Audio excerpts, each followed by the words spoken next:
Olá, queridos e olá, queridas! Sejam mais uma vez bem-vindos à Palavra da Tarde. Eu sempre tenho o enorme privilégio de receber vocês aqui porque vocês são especiais. Vocês são as sementes do reino de Deus aqui na terra. Pastor, como assim semente do reino?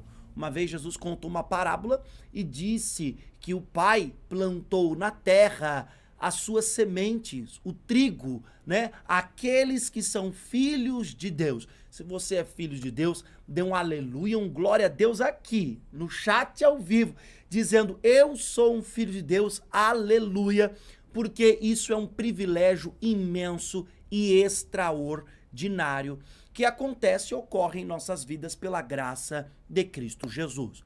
Hoje eu quero falar com vocês um tema importante acerca de como construir uma família saudável, uma família estruturada. Hoje eu quero falar com você sobre família estruturada, família saudável, e eu quero que você participe aqui comigo. Mas não apenas você.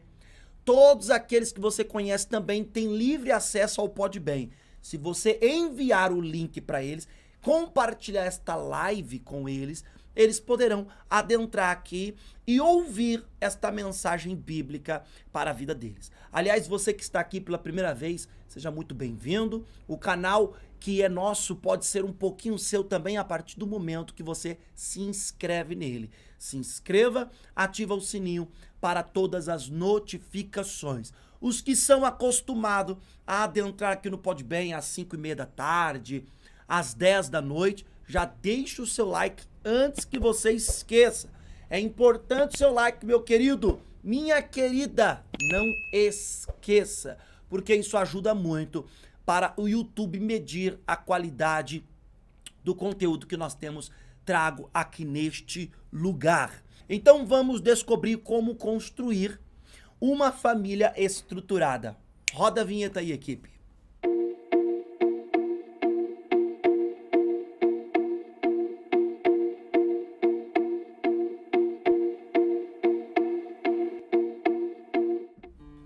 Olha, como construir uma família estruturada depende do quanto nós entendemos a importância disso. Primeiramente, para você conseguir compreender, uma família estruturada é a família que Deus projetou. Antes do homem, pecar e introduzir o pecado no mundo através da desobediência do primeiro casal nesta terra, havia equilíbrio, havia estrutura. Se não houvesse aquele pecado, se eles não tivessem cometido aquela desobediência, praticado, certamente hoje o planeta Terra seria completamente diferente. Você não teria conhecido morte, não conheceria sofrimento, dor, fracasso.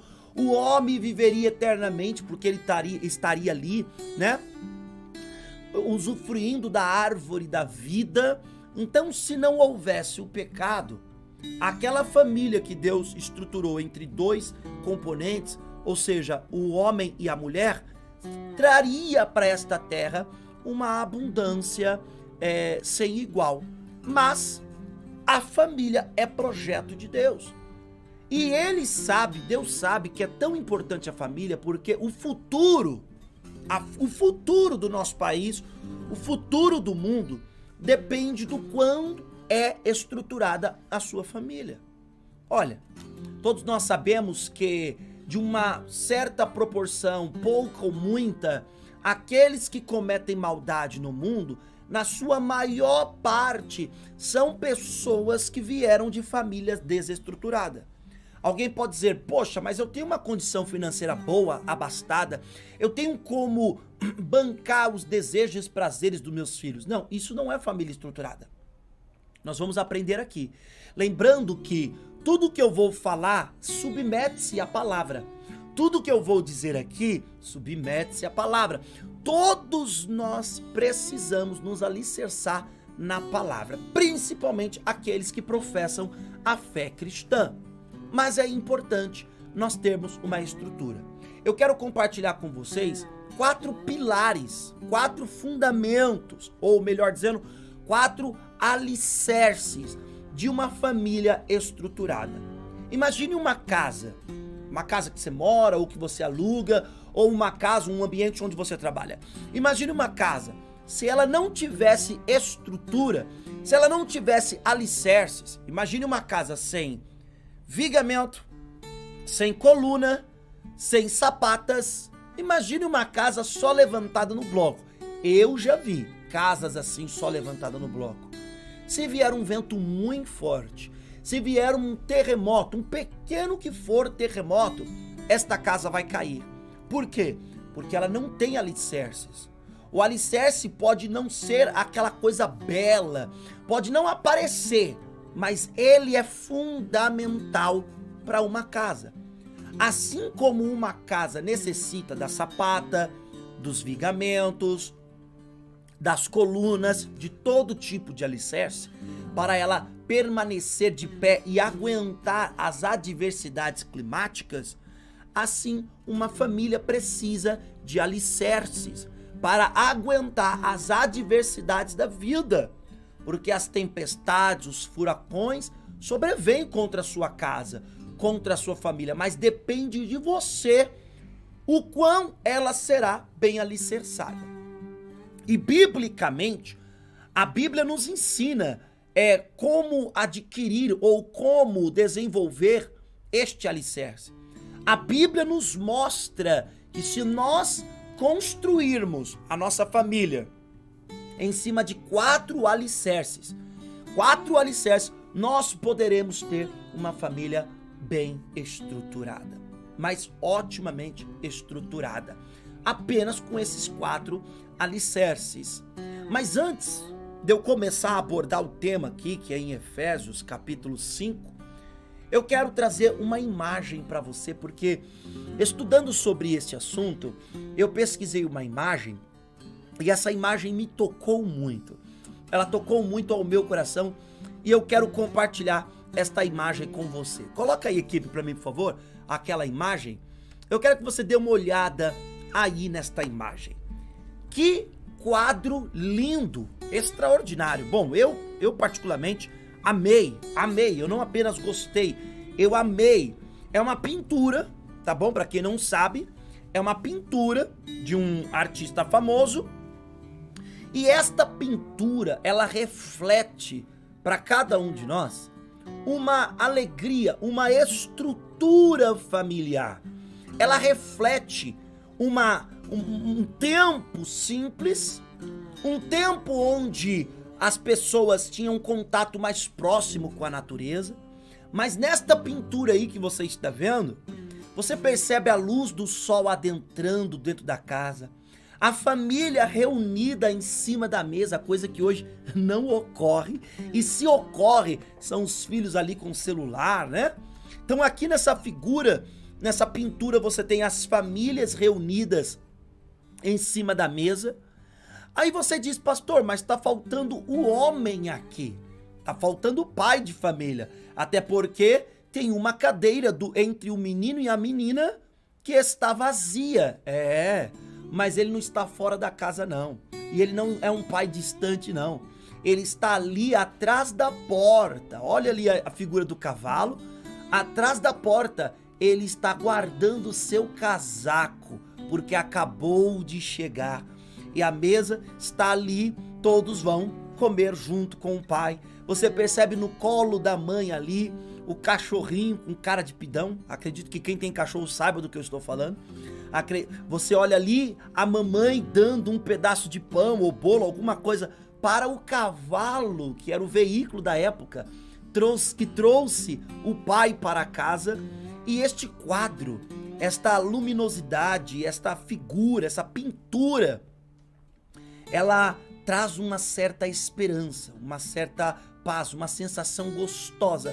Por mais que você diga, eu prefiro o mundo que nós vivemos hoje, um mundo de tecnologia, mas esta figura você não pode negar que ela reflete muita paz, alegria e harmonia. Nesta figura, nesta pintura, melhor dizendo, é o que inspira o nosso coração também a desejar aquela vida onde havia conexão, aquela vida onde havia uma estrutura familiar, mesmo numa época onde as pessoas elas não tinham a facilidade, a tecnologia, tudo que nós temos hoje. A Bíblia nos dá esta direção. A Bíblia nos mostra este caminho através de 4 alicerces que eu quero compartilhar com você. Então vamos lá, 4 alicerces que eu quero compartilhar com você para você construir uma família estruturada. O primeiro alicerce que eu compartilho com você é o amor do marido pela esposa. Entenda algo. A Bíblia vai nos dizer que o homem tem um papel muito importante e que este papel importante é o primeiro alicerce para você construir uma família bem estruturada. E onde está escrito isto, pastor? O senhor disse que a Bíblia diz, está escrito em Efésios, capítulo 5, e nós vamos ler agora. Diz assim: maridos, ame cada um a sua mulher, assim como Cristo amou a igreja e entregou-se por ela para santificá-la, tendo-a purificado pelo lavar da água mediante a palavra, e para apresentá-la a si mesmo como igreja glorificada, sem mancha, nem ruga ou coisa semelhante, mas santa e inculpável. Da mesma forma, olha o tema, da mesma forma, os maridos devem amar cada um a sua mulher como a seu próprio corpo. Quem ama a sua mulher, ama a si mesmo. Além do mais, ninguém jamais odiou o seu próprio corpo. Antes, o alimenta e dele cuida, como também Cristo faz com a igreja, pois somos membros do seu corpo. Olha aqui, que pilar, que alicerce importantíssimo. O primeiro alicerce é o amor do marido para com a esposa. Para você entender aqui, ó, maridos, ame, esta palavra ame vem da palavra amor, mas nós temos que lembrar que a palavra amor na nossa língua portuguesa, ela tem variados significados, e hoje em dia a palavra amor pode significar qualquer coisa, porque as pessoas, cada um tem, né, a liberdade, eu acho isso meio temeroso, mas cada um tem a liberdade de conceituar o que é amar. Porém, nós sabemos que o Novo Testamento foi escrito na língua grega. E este amor no grego tem 4 significados. A língua grega, ela usa a palavra amor de 4 formas. Quais são as formas apresentadas no grego? A primeira forma é o amor eros. O amor eros é o amor romântico, a paixão no relacionamento de um casal. Este é o amor eros, aquele amor que um homem sente pela mulher e um amor que uma mulher sente por um homem. Porém, esse amor eros, ele é diferente do amor filia, que é um outro sentido de amor. O amor filia, no grego, esta palavra filia, ou alguns costumam chamar de filéu, é um amor de amizade e companheirismo. Isso ocorre muito entre amigos e irmãos. Pode haver entre um casal o amor filia, pode haver entre um casal. E logo este amor filia também agrega o amor eros, porque é aquele amor de paixão, de relacionamento, querer casar, estar junto. No grego, a palavra amor também significa, pode, dependendo do contexto, significar storge. O que é o amor storge? É a afeição e afeto entre pais e filhos. Perceba que este amor storge é um amor diferente do amor entre casal. É um amor diferente do amor entre amigos, porque ele é um amor que um pai sente por um filho. É o amor que uma mãe sente por um filho e o amor que os filhos sentem pelos seus pais. Não tem como os filhos sentirem amor eros pelos seus pais, porque eles não têm um amor de paixão para se relacionar como um casal. Logo, eles vão sentir esse amor em grego, storge, que é o amor que corresponde ao relacionamento deles. Porém, a língua grega também traz um amor extraordinário, que é o amor agape. O acento, perceba, algumas pessoas chamam de ágape, mas no grego o acento está no segundo A, agape, que significa o quê, pastor? Amor divino e sacrificial de Deus pelos homens. Então perceba, o termo que o apóstolo Paulo usou no texto bíblico que nós acabamos de ler, maridos, cada um ame a sua, esse amor, ele usou a palavra em grega agape. Ou seja, esta palavra é o amor que Deus tem pelo homem. E esse amor que possui alguns sentidos. Como assim, pastor? O amor agape não é um amor comum. Nós não encontramos entre os seres humanos, a não ser que Deus dê. A não ser que o Espírito Santo coloque este amor dentro da pessoa. Aí você diz, mas pastor, o senhor acabou de dizer que o amor que um homem sente por uma mulher é o amor eros, que é o amor de paixão, de relacionamento. Aí o senhor lê um texto que o apóstolo Paulo está dizendo que nós devemos amar as nossas esposas com o amor que Deus sente pelos homens. Vou repetir. E por que Deus diz isso? Porque nos tempos de hoje, amar apenas com amor eros, você está amando apenas com um amor humano, com um amor que não é eterno, com um amor que se acaba, porque acaba a paixão, acaba a atração. Este amor que o marido ou a esposa sente um pelo outro, que é o amor eros, ele se acaba. Mas aí o apóstolo Paulo vem e ele diz, se você quer construir uma família bem estruturada, você precisa fundar um pilar no meio da sua família. E qual é este pilar? O homem precisa amar a sua esposa além do amor que ele sente, que é o amor eros. Ele precisa amar com o amor que Deus sente por nós. Ele precisa amar com o amor agape.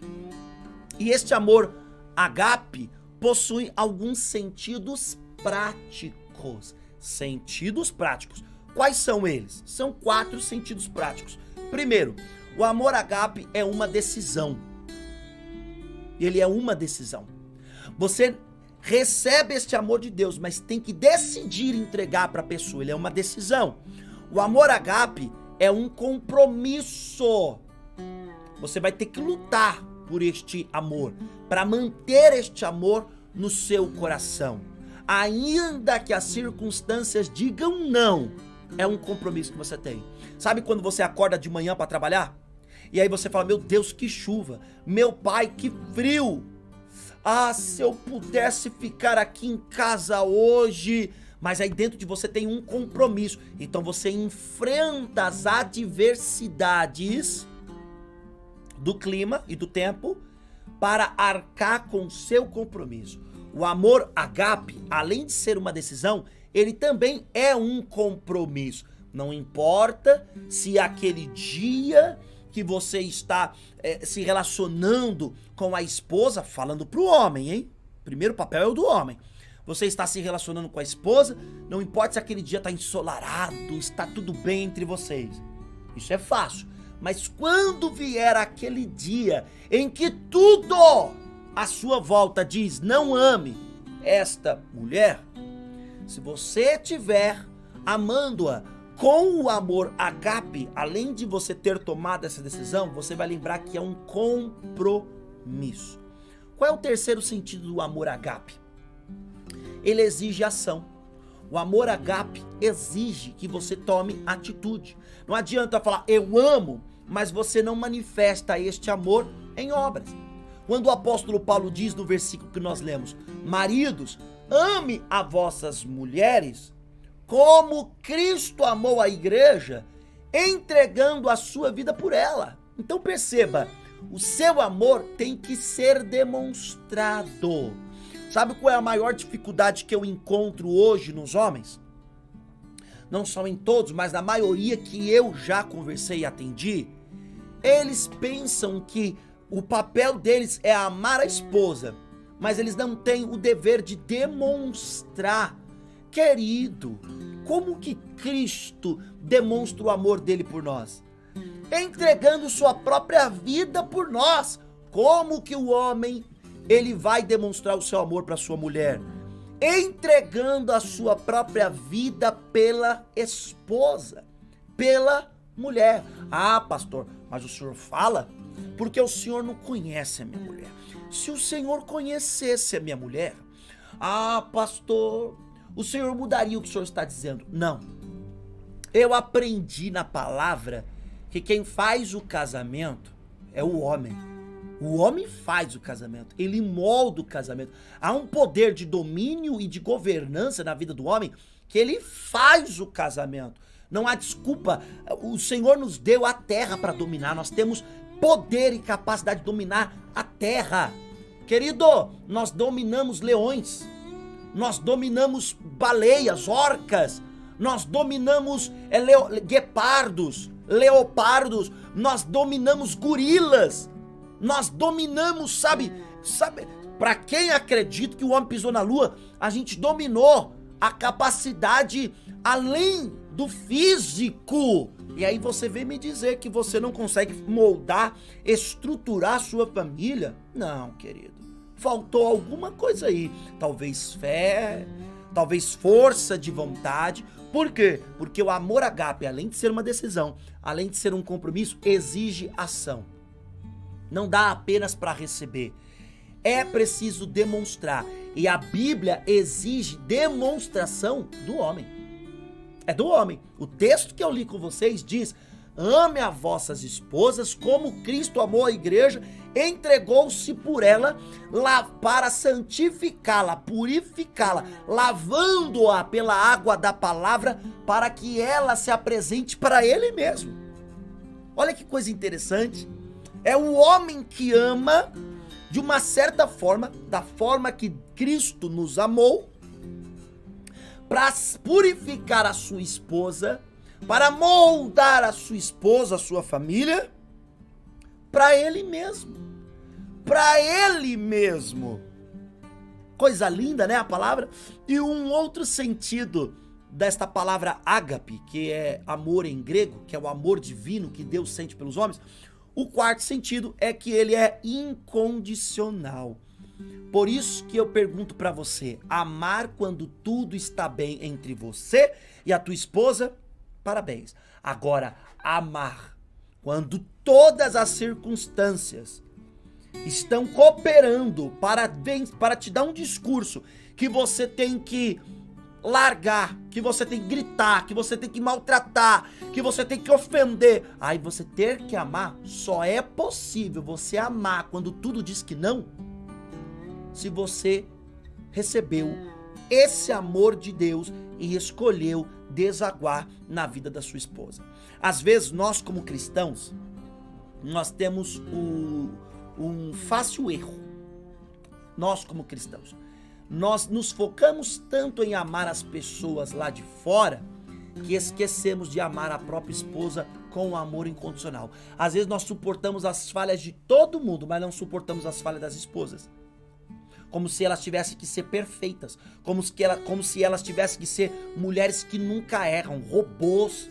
Não, o amor ágape, ele é incondicional. Por isso que Jesus nos amou, não tendo nós nada para oferecer para ele. E uma outra coisa, estes 4 sentidos do amor ágape, que eu acabei de mostrar para vocês, eles independem dos sentimentos, viu?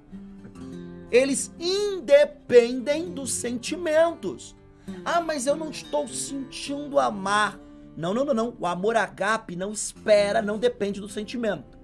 Ele pode trazer o sentimento para dentro dele, mas ele não depende dos sentimentos para existir, para ter efeito. Porque é o amor de Deus.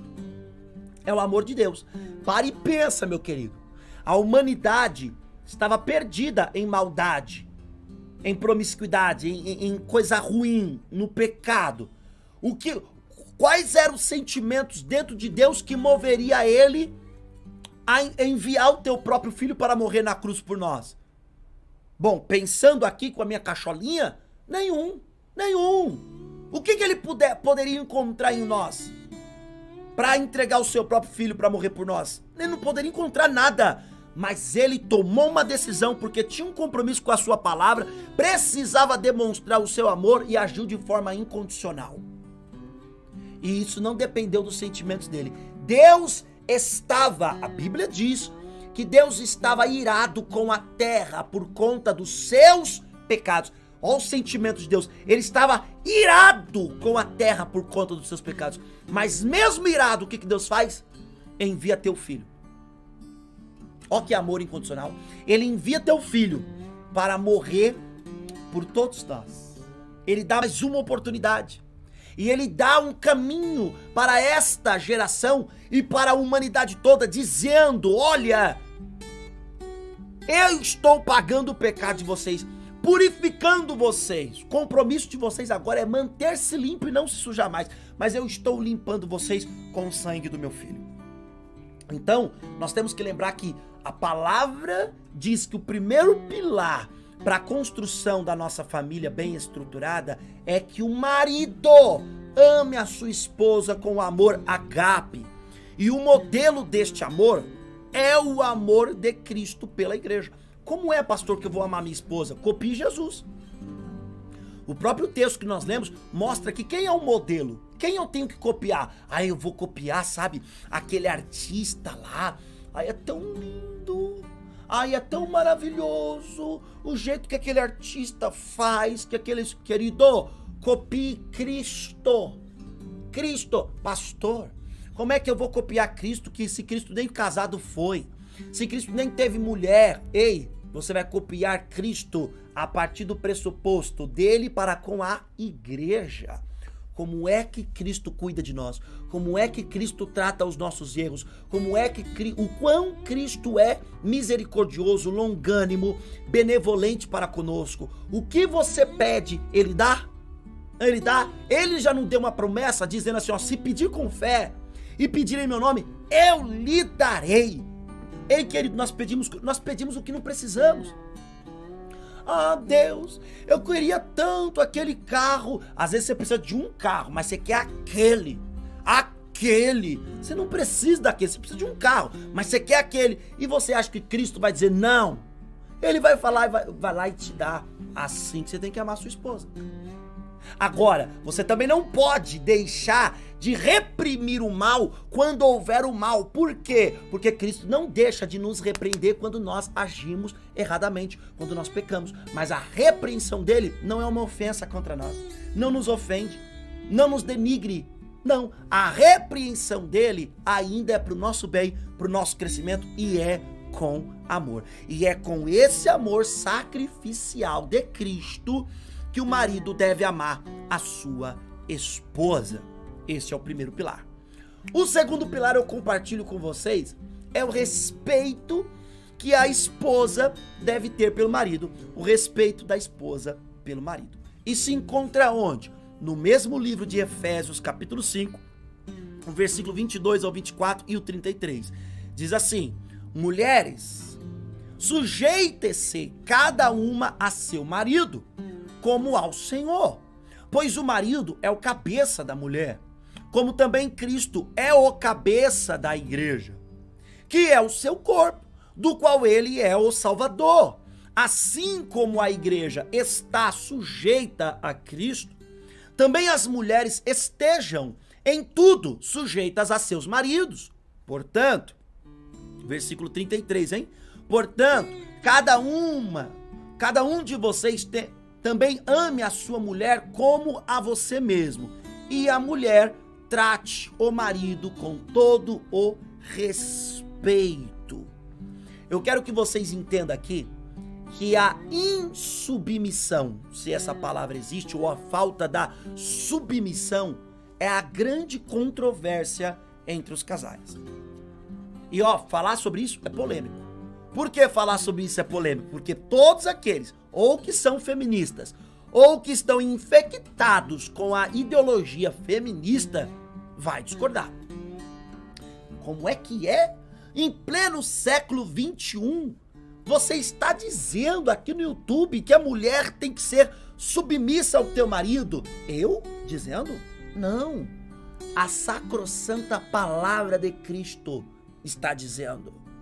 É por isso que hoje, cada dia a mais, nós vemos menos casais com as suas relações duradouras. Antigamente nós vimos, por quê? Havia sujeições. Agora, antigamente, quer dizer que não havia machismo? Havia machismo. Os homens falhavam no seu papel, deixavam de amar as suas mulheres como Cristo amou a igreja. Porém, não é olhando para as feridas do passado que nós vamos acabar por errar no presente. Nós temos que saber até olhar para as feridas do passado, senão você não vive o presente. Tem pessoas que só vivem o passado. Esta era machista. O passado nunca sai dela. Ela é atordoada pelo passado. Ei, querido, querida, o segundo pilar é o respeito da esposa pelo marido. Se nós analisarmos a conclusão do apóstolo Paulo no versículo 33, nesse último que eu disse para vocês, percebemos que a submissão nada mais é, assim, de forma resumida, respeito. Respeito. Não é ser escrava, não é ser empregada, é respeito. A diferença entre o homem e a mulher é funcional e não posicional. Você não é uma escrava por respeitar seu marido. Você não é uma escrava por cuidar dele e da família. Você não é. Porque a diferença é funcional, é diferença de função, não de posição. O marido não é mais que a mulher, e nem a mulher mais que o marido. Agora, é óbvio que a palavra, ela traz o segundo pilar para nos ensinar como construir uma família estruturada. O segundo, se o primeiro é que o homem tem que amar a mulher como Cristo amou a igreja, o segundo pilar, a mulher tem que respeitar o marido como Cristo respeita, como a igreja respeita a Cristo. Eis aqui, a questão entre a igreja e Cristo tem posições diferentes, mas entre o marido e a mulher não há posição, há função diferente. O ponto é esse detalhe. O homem e a mulher, para cada um de nós entender, tem funções diferentes no contexto familiar. No contexto. Quando estoura uma guerra, eu sei que tem soldadas, né, femininas, ou soldados femininas. Mas quando estoura uma guerra, quem é que vai pra guerra? O homem. Vamos lá, um casal, quando a mulher, ela perde o emprego, e ela fica aí uns 3 meses desempregada, uns 6 meses desempregada, pode até haver a necessidade que cada um entende, olha, você precisa arrumar um trampo para me ajudar, um serviço para me ajudar, pode até haver essa conversa, mas o marido vai e conquista. Agora imagine um homem perdendo o emprego, a mulher trabalhando, e esse homem 6 meses desempregado, o que ele ouve? Você é vagabundo, você não quer trabalhar, você não quer isso. Por quê? Por que a cobrança é desproporcional? Porque a função é diferente. A mulher pode até ajudar o marido na casa a trabalhar, mas o próprio marido, ele já tem isso dentro dele. Se ele chega dentro de casa, ele olha, eu tô falando do marido que ama, tá? Porque nós sabemos que existe homens que são nota 0. Mas falando do marido que ama, ele sabe que quando ele chega dentro da casa, ele olha pra casa toda cheirosinha, toda limpa. As crianças foram pra escola. Peraí, alguém levou as crianças pra escola? Sabe, alguém corrigiu como é que se chama? As lições de casa das crianças. Obrigado, equipe. Alguém corrigiu as lições de casa das crianças. Peraí, alguém lavou, limpou a casa. Alguém fez aquela comida fresquinha que o homem chegou. Peraí, alguém veio recebê-lo. Então, o homem que ama, ele não vai ficar massacrando a mulher porque você tem que trabalhar. Ele não vai chamar ela de nomes pejorativos. Por quê? Porque naturalmente, instintivamente, a função dele é prover. E a função dela é fazer essa gestão do lar, é cuidar. Agora, a mulher quer trabalhar, tem problema? Claro que não, melhor ainda. Melhor ainda. Ah, o homem quer ajudar dentro de casa, tem problema? Não, é até melhor ainda. Porém, sem cada um querer tomar a função do outro. Porque aí há o desequilíbrio. A função do homem é dar a vida pela mulher, amar com amor ágape. A função da mulher, que é o segundo alicerce que eu quero trazer aqui para vocês, é o respeito que ela tem pelo marido. Submissão, só para esclarecer, não significa... submissão significa, melhor dizendo, significa ter respeito à posição da liderança estabelecida por Deus ao homem. O quanto você respeita a posição que Deus estabeleceu ao teu marido, isso evidencia que você é uma mulher submissa. Sendo submissa, você estará colocando o segundo alicerce dentro da família para construir uma família bem estruturada. A mulher que não respeita o marido influencia os filhos a não respeitarem as autoridades. Seja o próprio pai, seja ela mesma, seja lideranças, professores, governos. Por isso que hoje, cada dia mais, nós temos seres humanos que não respeitam quaisquer autoridades. Por quê? Porque faltou este pilar dentro de casa. E olha, não se engane. Quando a mulher não respeita o marido, não respeita o seu marido, reconhecendo que Deus deu para ele uma função, né, de cabeça ali, de liderar tudo. Quando a mulher não respeita isso, os filhos não vão respeitar o pai, mas elas também estão ensinando os filhos a não respeitarem ela. Pode ter certeza. Num dado momento, quando ela exigir respeito, os filhos vão dizer assim: como assim respeito? A senhora não respeita o pai? O pai fala aqui, que não era para nós mexer, a senhora vai lá, mexe, fuça, faz isso. A senhora não tem moral. E quando os filhos aprendem a ser desbocado, aí, meu querido, aguente e ouça, porque eles falam. O terceiro alicerce, e penúltimo, né, é a educação dada pelos pais no convívio com os filhos. O texto bíblico, Efésios capítulo 6, versículo 4, diz assim: pais, não irritem seus filhos, antes criem-nos segundo a instrução e o conselho do Senhor.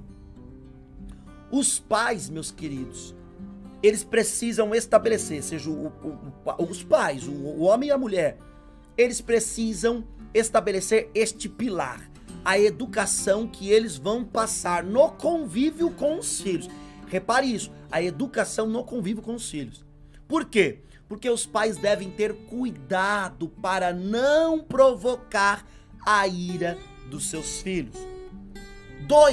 Grave isso, 2 aspectos podem causar a ira nos seus filhos. Grave isso, você vai compreender o que eu tô falando.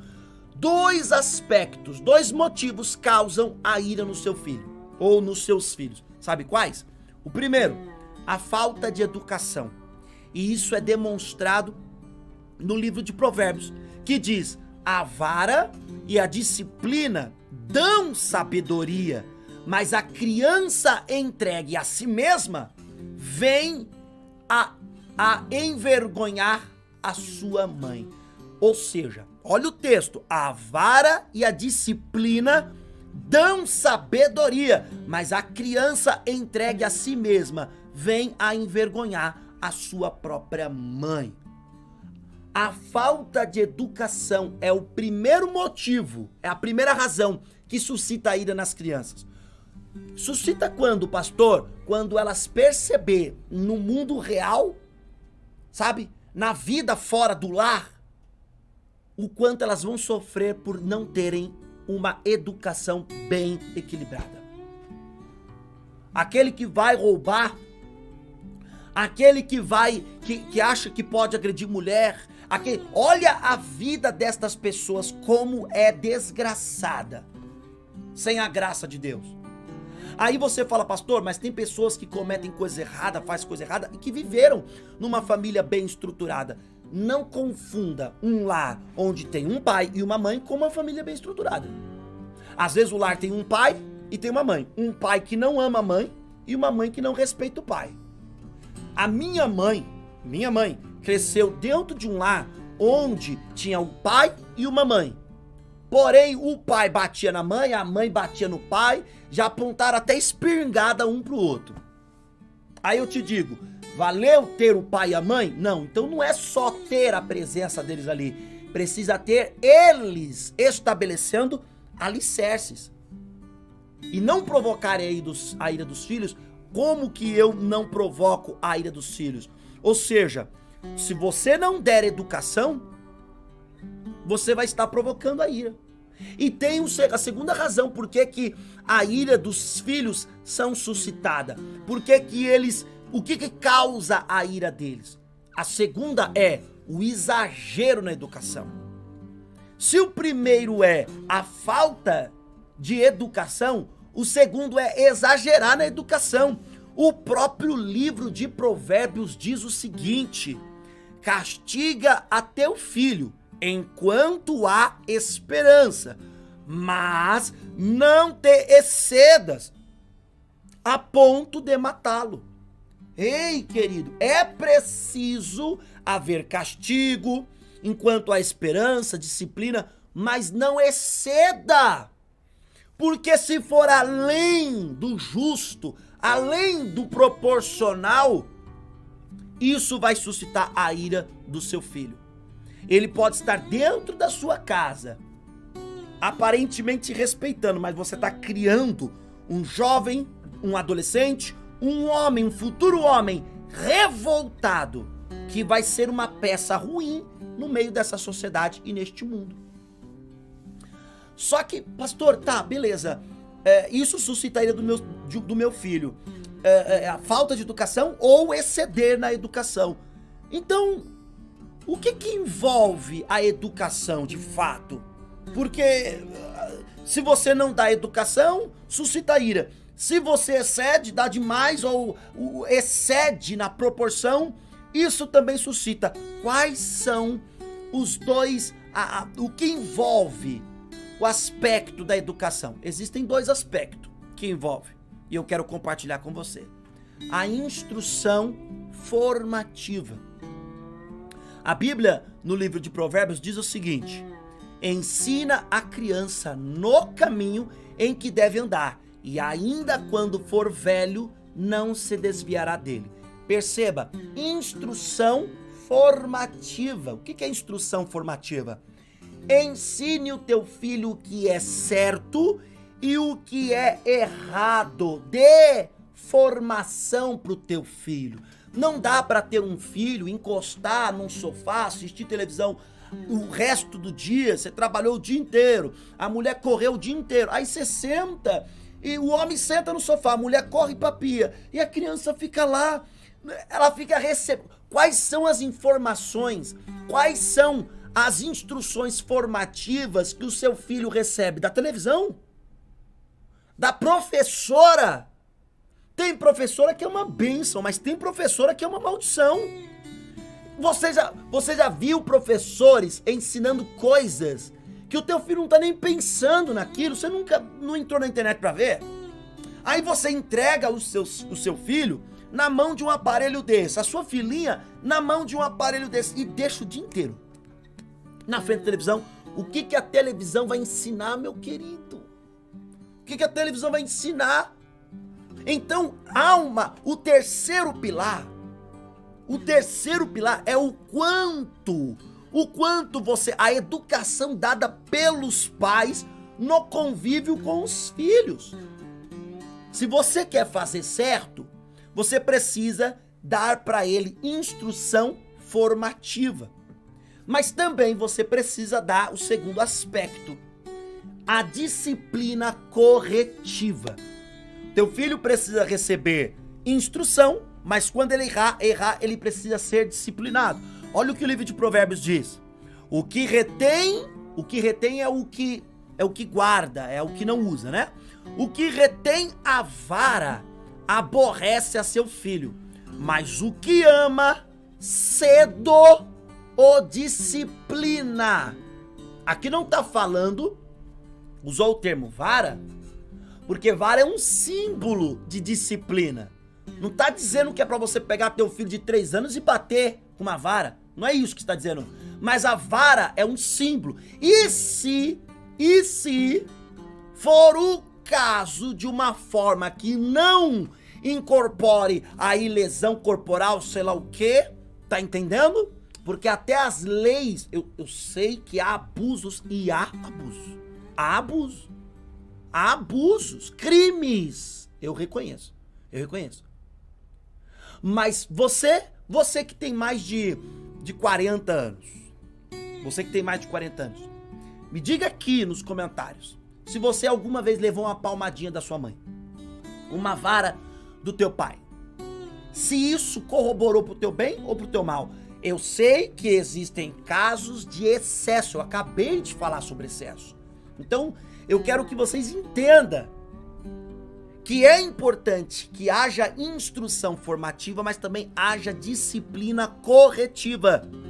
A instrução formativa deve anteceder a disciplina corretiva. Por exemplo, a criança precisa saber o que é errado antes de ser corrigida pelo erro que cometeu. Então não tem como você ir lá, botar a criança de castigo, você não vai assistir televisão porque você fez isso. Mas você não tinha falado que não podia fazer. Não dá pra achar que uma criança de 8 anos de idade, de 9 anos de idade, vai saber tudo que você sabe. Só porque ela nasceu dentro do teu lar, ela tem que saber todas as regras. Ela não sabe o que pode, o que não pode. Por isso que é preciso da instrução formativa. A instrução e a correção devem acontecer equilibradamente. O quanto eu dou de instrução é o quanto eu exijo para cumprir. Se descumprir, é o que eu vou cobrar na correção, na disciplina. Eu não posso cobrar o que eu não informei, o que eu não instruí. Senão você suscita a ira do teu filho, meu irmão. Você suscita a ira da tua filha, minha irmã. Alguns pais têm a tendência de enfatizar mais a instrução e outros têm a tendência de enfatizar mais a correção. Faz isso não. Ah, o meu pai bate mais do que fala. Ah, o meu pai conversa mais do que castiga. Não, equilíbrio. Até na nossa lei brasileira, não podemos ser punidos por uma lei que não existe. Não existe uma lei. Por exemplo, é falado muito sobre fake news, não é falado sobre fake news? Ah, o que é fake news? É notícia falsa. É falado, mas não existe lei sobre fake news. Então, se alguém mentiu e outro foi prejudicado, ele tem que ser processado em questão de calúnia, difamação, nessas leis que existem. Mas não. Por que deu essa bagunça jurídica? Porque alguns juízes aí que você conhece começou a punir as pessoas por fake news. Mas lei de fake news não existe. Qual é a medida? Qual é a pena de fake news? Não existe. Existe calúnia, difamação. Assim é dentro da tua casa. Não existe uma regra que não podia mexer naquilo. Aí agora tu chegou, o teu filho mexeu, tua filha mexeu, tu não gostou, não existia regra, mas aí tu vai castigar o teu filho só porque você não gostou? Querido, isso não é um governo. Isso aí não é uma família, não. Isso aí é uma ditadura. Não existe isso. Não pode ocorrer, senão você com as suas próprias mãos vai estar destruindo o teu lar. E o quarto e último pilar para você construir, quarto e último alicerce para você construir uma família bem estruturada, a obediência dos filhos na relação com os pais. Aí aqui agora eu falo com os filhos. Você que é filho que está me ouvindo e você que é pai que está me ouvindo, ensine isso pro teu filho. Primeiro corrija teus erros, depois você ensina isso pro teu filho. Diz o livro de Efésios, capítulo 6, do versículo 1 ao 3. Diz assim: Filhos, obedeçam a seus pais no Senhor, pois isto é justo. Honra teu pai e a tua mãe. Este é o primeiro mandamento com promessa, para que tudo te corra bem e tenhas longa vida sobre a terra. Perceba aqui que a palavra de Deus nos diz que os filhos devem obedecer os pais. Olha só, filhos, obedeçam os seus pais no Senhor. O que mede a nossa obediência é os mandamentos do Senhor. Eu sou filho. Meu pai é falecido, mas eu tenho mãe viva. E mesmo eu sendo um homem casado, mesmo eu tendo filho, mesmo eu tendo a minha casa, meus compromissos, isso não me exonera de ter que honrar a minha mãe e obedecer naquilo que eu ainda preciso obedecer. Eu não posso falar qualquer coisa pra minha mãe, senão eu desonro ela. Se eu chego na casa da minha mãe, ela fala: ei, não mexe aí não, que eu não sou mais aquele menino de 4 anos que a senhora mandava não, agora eu tenho 34, eu não posso fazer isso. Se eu com 34 anos, você com 50, você com 40, honra ainda teu pai e tua mãe, obedece ainda teu pai e tua mãe naquilo que lhe compete obedecer, né? Porque você agora também é um chefe de família, uma mulher de família.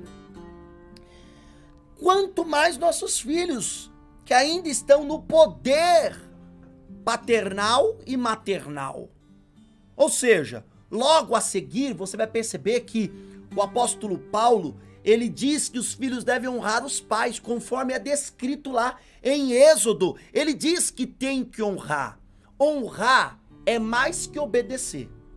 Mas o filho que obedece já está começando a honrar aí o seu pai e a sua mãe. Eu sei que eu poderia falar aqui sobre 2 temas que é complicado, né? Que é muito mais profundo. Submissão da mulher para com o marido, um dia eu posso trazer esse conteúdo, e o que é honrar os pais. Honrar não é só obedecer, mas quem obedece já está no processo de honrar o pai e a mãe.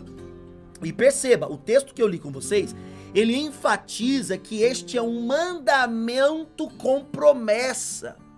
Qual é a promessa? Se o filho obedecer e honrar o pai e a mãe, tudo correrá bem com ele, e ele terá uma vida longa. Vamos ser francos? Quantas mães olharam para os seus filhos, quantos pais olharam para os seus filhos e disseram: não ande com aquela turma.